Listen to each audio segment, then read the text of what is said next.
साथीहरु नमस्कार। यहाँहरुलाई मेरो YouTube च्यानल आभा टेकमा हार्दिक स्वागत छ। आजको भिडियोमा चाहिँ हामी एउटा अनबक्सिङ गर्न जाँदै छौं साथीहरु। मैले एउटा सामान मगाइरा थिए। यो सामान चाहिँ अहिले आइपुगेको छ।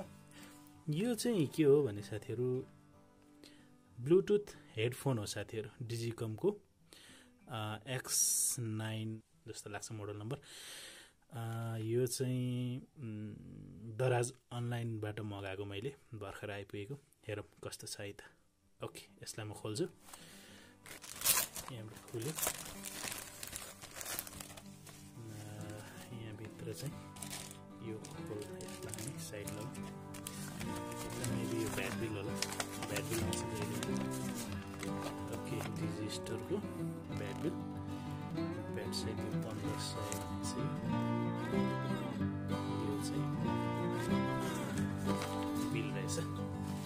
ओके, हाम्रो हेडसेट चाहिँ यहाँ छ साथीहरु। यसलाई म ओपन गर्छु।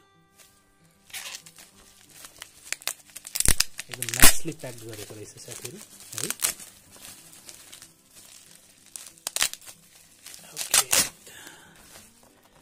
ओके, यो हाम्रो हेडसेट चाहिँ यहाँ छ साथीहरु है।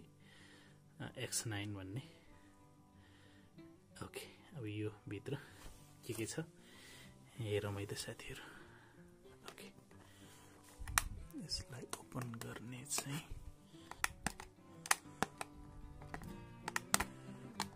यो चाहिँ मलाई हाम्रो नेपाली बजारमा पाइने ब्रान्डेड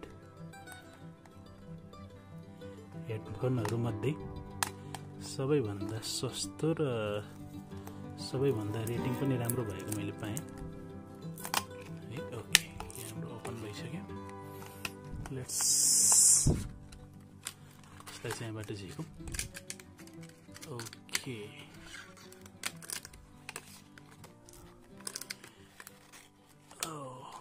यहाँ भित्र ओके यो मैले निकालेँ है। यो चाहिँ हाम्रो headphone. Okay, and then it's headphone भयो साथीहरु।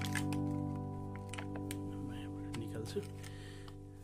अनि त्यसपछि यो चाहिँ एयर टिप्सहरु रहेछ। एक्स्ट्रा एयर टिप्स ठुलो सानो मिडियम चाहिँ यहाँ लागेको छ रहेछ। यसलाई म यसो गरिदिन्छु। यो हाम्रो Digicom को यो हाम्रो ब्लुटुथ इयर फोन हो साथीहरु हैन। यसलाई एकछिन यहाँ साइडमा राखौं। ओके, यहाँ भित्र चाहिँ के छ त एकपल्ट हेरौं साथीहरु। अनि एउटा युजर म्यानुअल रहेछ। ओके, यो चाहिँ युजर म्यानुअल भयो है, कसरी युज गर्ने भनेर। एन्ड देन यो चाहिँ चार्ज गर्नलाई USB केबल रहेछ साथीहरु है। ओके, अब हेडफोन तिर नै लागौं। यसको यो चाहिँ पावर बटन रहेछ। यसलाई अन गरौँ। मेबी ब्याट्री छ कि छैन है।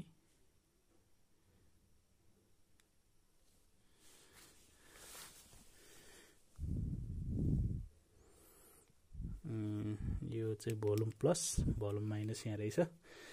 अनि यो चाहिँ USB चार्जका लागि यो रहेछ है। चार्ज यहाँबाट हुने रहेछ।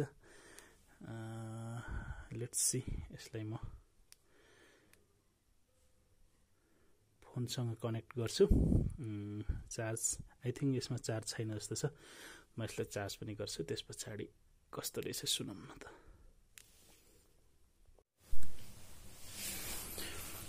ओके साथीहरु, मैले यसलाई अलिकति चार्ज गरिसकेँ है। अब यो चाहिँ यसको कन्ट्रोल्सहरुको बारेमा अलिकति म बताउँछु। यसको यो चाहिँ पावर बटन रहेछ। यो थिचिराख्यो भने यो अफ हुन्छ है। अब यो अफ भयो। अब यसलाई थिचिराखेपछि अन गर्न सकिन्छ। यहाँले अन गरेपछि यो ब्लिंक गर्दो रहेछ। ओके, अब ब्लिंक भनेको चाहिँ ब्लुटुथ पेयरिङ यसले मागिरहेछ। यहाँहरुको मोबाइलमा देखाउँछ, सिधै गर्न सकिन्छ। यो चाहिँ भोल्युम प्लस रहेछ। यो भोल्युम माइनस रहेछ है। यसैले भोल्युम प्लस डबल क्लिक गर्यो भने ट्र्याकहरु म्युजिकहरु नेक्स्ट हुँदो रहेछ। यसले चाहिँ प्रिभियस हुँदो रहेछ। अनि यहाँहरुको गुगल असिस्टेन्टहरु चाहिँ इनेबल गर्नलाई यो दुईपल्ट थिचे पछाडी गुगल असिस्टेन्ट चाहिँ इनेबल हुँदो रहेछ।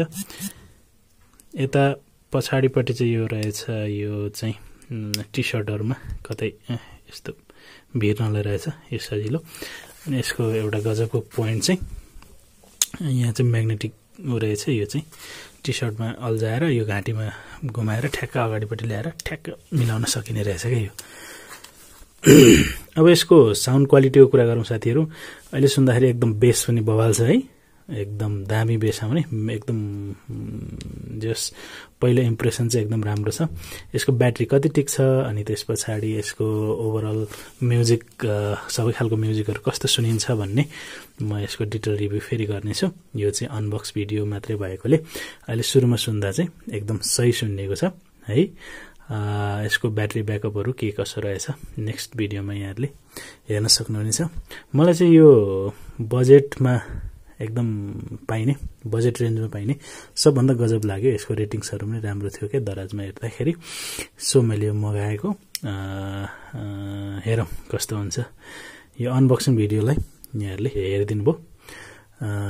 यो पहिलो अनबक्सिङ भिडियो पनि हो मेरो यो च्यानलमा, त्यही भएर यहाँहरुलाई धेरै धेरै धन्यवाद। यदि च्यानलमा नयाँ हुनुहुन्छ भने च्यानललाई सब्स्क्राइब गर्नु होला, नजिकै रहेको बेल आइकनलाई थिच्नु होला र भिडियो मन परेमा कृपया भिडियोलाई लाइक गर्नु होला। केही प्रतिक्रियाहरु छन् भने कमेन्ट गर्नु होला। अर्को भिडियोमा छिट्टै भेट्ने छौं साथीहरु। हस्, धन्यवाद, नमस्कार।